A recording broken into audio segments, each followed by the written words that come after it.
Bale sa mga oras na 'to, umaga 3:00 pa lang, saglit lang kami dito. Kumbaga talagang tiningnan lang talaga namin kung ano talaga meron, kung anong meron sa loob.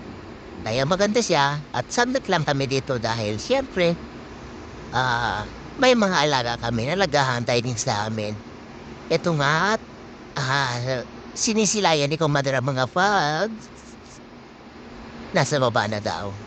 Bale sa baba na 'yan, nandiyan yung aking pinsan, si Engot, yung classmate nitong commander ko. Kaya sabi sa'kin ni commander, "Eto bang tanay na 'to sa taas is upper tanay." Bale daw yung sila Engot, upper, lower tanay, o 'di ba?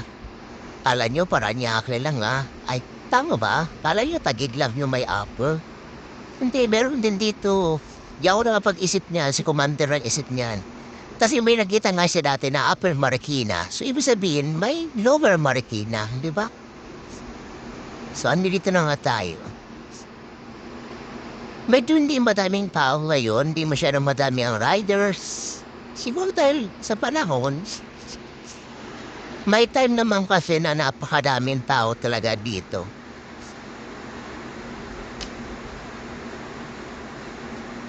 Pero ang presko talaga ng hangin. Kung pupuwede lang 'no, nakasando ka lang dito kaso maraming bantay. Siyempre ano na lang tawag diyan, respeto. Sunod tayo sa batas.